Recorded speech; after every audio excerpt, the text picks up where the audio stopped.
Hey guys, welcome back to my channel, or welcome to my channel. My name is Shannie, and today we're going to be talking about Owney the postal dog.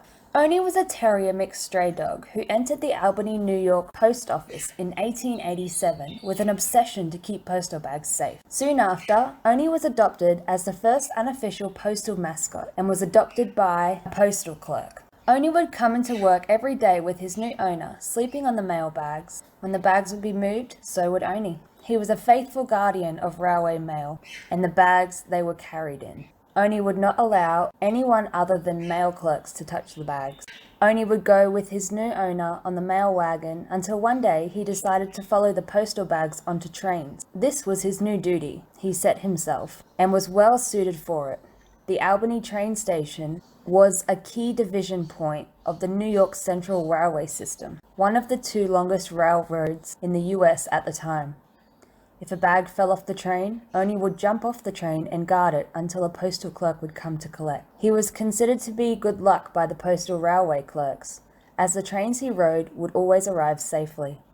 On his first trip, he found a nice little corner of empty postal bags in a pile, and that's where Owney sat until getting off in Boston. He jumped out and continued to travel with the mail bags to the Boston post office. He would stay the night, and the next day he followed the mailbags back to the train to Albany.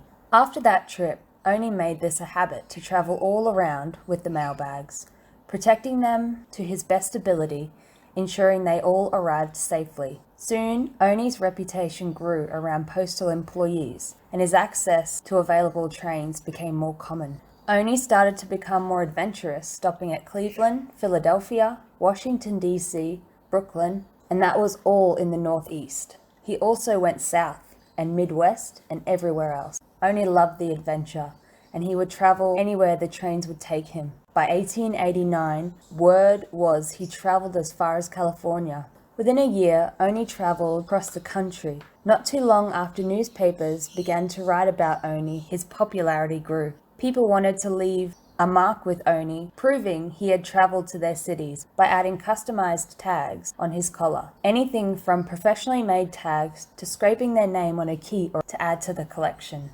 As Owney became more famous over the years, the mail clerks began to put him on trains, organizing his trips and taking away his freedom of travel choices. He then began following a travel schedule created by the clerks. The city of Tacoma organized a trip around the world for Owney. With the mail clerk's consent, they set him off over to East Asia, where he was given a passport from the Emperor of Japan, then China, then India, then back around to America. He completed this trip in 118 days. Owney became too famous that countries would create angry, heated editorials in the newspaper, complaining and wondering why Owney did not visit them. The more Owney traveled, the more tags were added to his collar. Business owners would take advantage of using Owney as free advertising. This was not very humane, as his collar was increasingly becoming more heavy for Owney to wear. Eventually, the postal clerks put a harness on Owney to accommodate for all the tags. Over 1,000 tags were counted on his body. After years of train travel and carrying around the weight of tags on his body, the clerks were beginning to notice that Owney wasn't looking too well. Over time, Owney became irritable and disliked people touching him or the tags on his harness. He started fighting back when the mail clerks tried to force him onto trains. A clerk in St. Louis took him in as a pet, so Owney began to calm down and enjoy life again.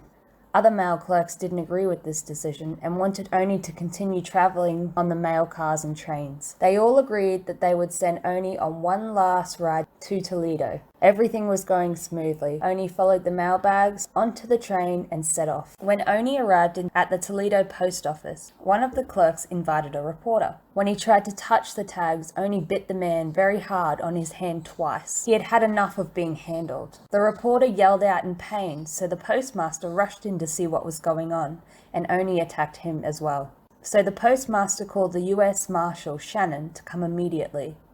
Soon after, Shannon enters the room, takes out his pistol, and shoots Owney once in the head. Owney was killed instantly. Soon word got out, and obituaries around the country mourned his death, and his body was taken to Washington, D.C. His body was stuffed and put into storage.